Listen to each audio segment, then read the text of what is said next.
Bienvenue à un nouvel épisode de Médecine en 3 minutes. On va droit au but. Le sujet est expliqué d'une manière brève, claire et souvent illustrée. Allons-y. Alors, le sujet d'aujourd'hui est à propos des tumeurs ovariennes. Un schéma de la coupe de l'ovaire pour comprendre ces tumeurs.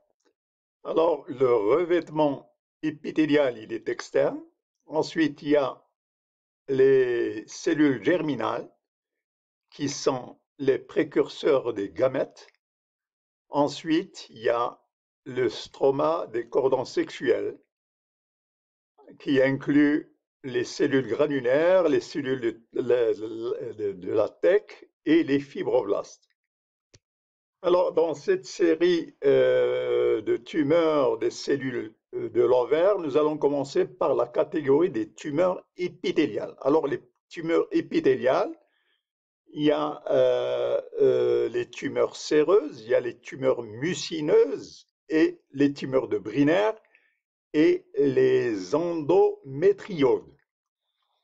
Alors, les tumeurs séreuses dérivent des trompes de Fallope, alors que les tumeurs mucineuses dérivent du cervix et les tumeurs de Brenner et les tumeurs de endométriose, ce sont des métaplasies qui dérivent de l'endomètre.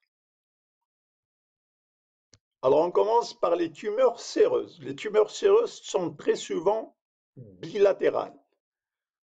Elles sont pour la plupart bénignes et des fois à la limite, borderline.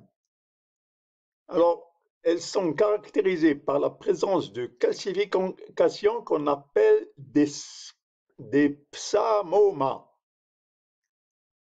Alors, une des caractéristiques des tumeurs séines, c'est que la présence du BRCA1, qui est un gène mutation marqueur du cancer, du cancer du sein et de la trompe de Fallope.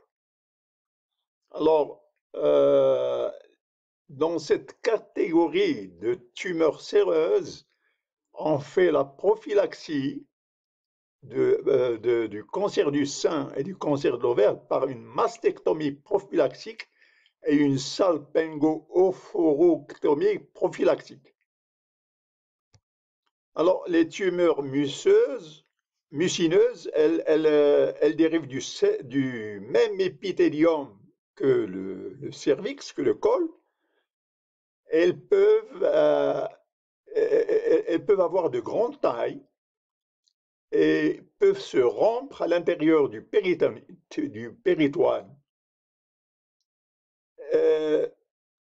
Ils sont connus sous le nom de pseudomyxoma péritoneo. Alors, la plupart de ces tumeurs mucineuses ne sont pas en fait ovariennes, elles sont d'origine appendiculaire, elles viennent des tumeurs de l'appendice qui métastasent au niveau de l'ovaire. Alors, ces tumeurs mucineuses sont radiosensibles et sont radiorésistantes et chémorésistantes. À cause de leur taille, ces tumeurs posent un problème de diagnostic avec les cellules de Krukenberg. Alors, une des caractéristiques de cellules du Krukenberg, c'est qu'elles sont bilatérales, alors que celles-ci ne le sont pas. Alors maintenant, nous allons aborder les tumeurs endométriose, tumeurs. Alors, elles dérivent du même épithélium que l'utérus. Elles sont souvent malignes. Ce sont des ovaires qui subissent une métaplasie. L'endométrium épithélium devient néoplasique. Et l'endométriosis, endométrial tissu, il est en dehors de l'utérus. Alors, dans 50% des cas, il est associé au carcinoma. Alors, il faut vérifier la présence du tissu endométrial ailleurs. Alors, les tumeurs de Brenner, alors elles ont une caractéristique, c'est qu'elles contiennent un épithélium qui ressemble à celui de l'épithélium de la vessie. Alors, cet épithélium est connu sous le nom de les cellules limites de rest, border cell rest cells.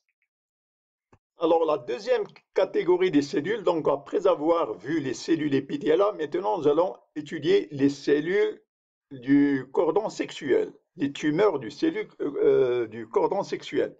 Alors, il y a essentiellement les tumeurs de la granulosa, ensuite il y a les fibromas et l'adénoblastoma.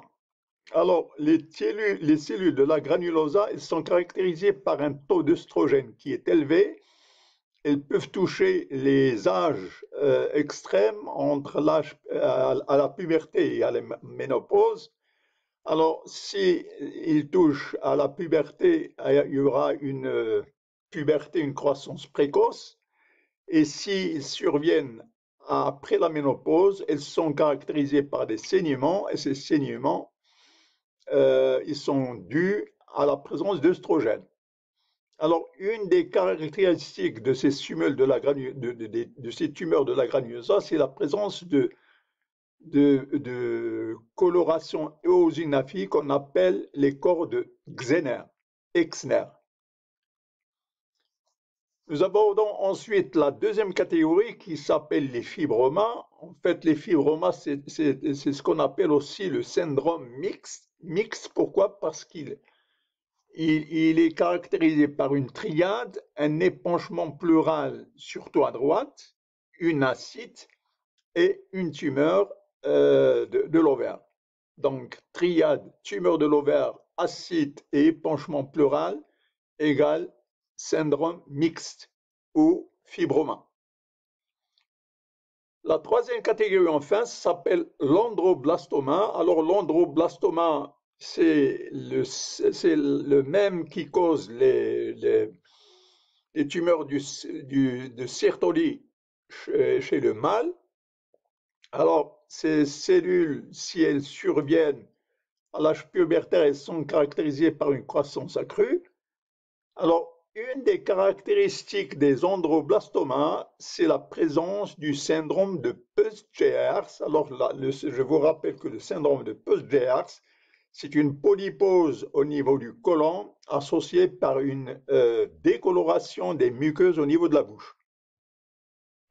Donc, après les cellules épithéliales, après les cellules du cordon sexuel, les tumeurs du cordon sexuel, nous allons aborder enfin la dernière catégorie qui s'appelle les tumeurs des cellules germinales. Alors, les tumeurs des cellules germinales, il y en a 4.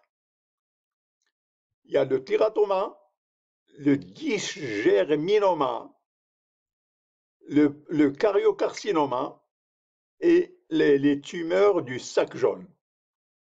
Alors, on va commencer par le tératoma. Le tératoma, il est bénin.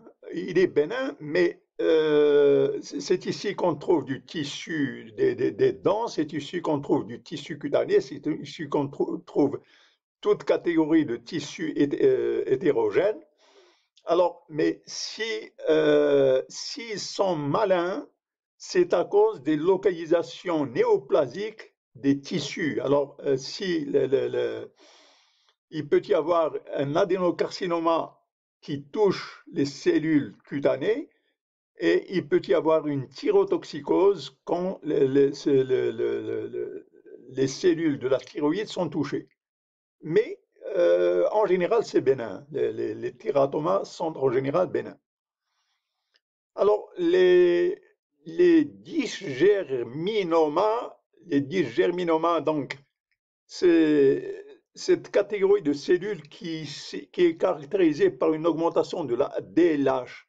Alors, les dysgerminomas sont associés fréquemment avec le syndrome de Turner. Leur équivalent, c'est les tumeurs de Sertoli chez le mâle. Alors, les tumeurs de Krukenberg, enfin, c'est des métastases, on l'a déjà dit, c'est des métastases de l'estomac qui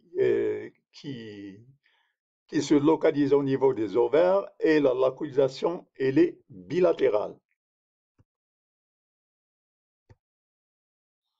Merci d'avoir assisté à cet épisode de Médecine en 2 minutes. Voulez-vous cliquer le bouton like, c'est-à-dire à la chaîne si vous ne l'êtes pas?